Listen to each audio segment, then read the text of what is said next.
Hey, today on the follow through, we got the golden rule from Matthew 7:12. It says this: whatever you wish that others would do to you, do also to them. For this is the law and the prophets. So Jesus is saying, like, when you look at like the big message from God to us, like if you wanted to summarize it, it's like, look at all the wonderful things you would want people to do to you, do for you, how you would like them to treat you, and treat them that way. Like, do those things for them. See, because I think we're so busy, and Jesus knows this, we're so busy making a list of all the things we don't like. Just think about them for a minute. It should be real easy. These are the things that are just going to like flood your mind without really having to think about them. Somebody cuts you off in traffic, you don't like that. Not at all. Cuts you in line at the store, especially like Christmas shopping. I know that's a long ways away here at the beginning of May, but yeah, it's eventually we're going to get around to it. You're going to be in a long line and someone's just going to waltz right in front of you. And you're going to be like, whoa, what's going on? Somebody's mean to you, or you get a crank call, or you get one of the telemarketers, whatever it is. Someone talks back to you and you don't like that. They disrespect you and you don't like that. They're harsh to you and you just don't like that.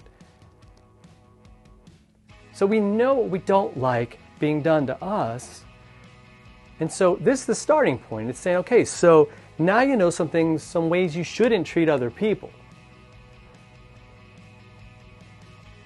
And you know the good things. You would want that person to say, come on in. You love that, don't you? You're in line and maybe somebody says, hey, why don't you go ahead of me? You're driving and somebody says, yeah, they wave you in. Come on, go. I want you to go first. Somebody goes out of their way to show their appreciation, to show their respect. They say thank you. They say please. They do all those wonderful things. They might help you if you don't have enough to pay for your food or something at the grocery store, and they're saying, hey man, I got you covered. You would love for someone to do that for you. You can't make that bill. You would love for someone to say, you know what, I'll give you another month, or you know what, I'll knock that down a little bit, or maybe I'll just forgive that. Now again, we may not be in a position to do something that incredible, but we would still love it. So that should be what's guiding and motivating what we do. Because listen to this, God has done everything for us. Like there's no end to the way He loves us and how He gives His life for us, right? We can never wrap our minds around the totality of that, of His love for us, right? Think about this. We got what He deserved. And He got what we deserve. He got the punishment. He got all the pain, all the shame, all the guilt, even though He was perfect. He took all that on Him so that we could be free, that we could be loved by God. And so that's how we treat the people around us. This is how we do life as exiles, is we respect and we show care and we show love and we go that extra mile for the people around us. Because a lot of times we don't know how to react. We don't even think about it. So what I want you to do today is, and just from here on out, let's have this guide us. This is Jesus telling us this.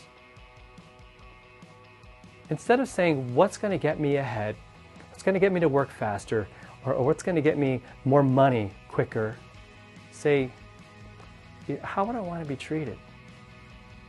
And how can I treat the people in my life that way today?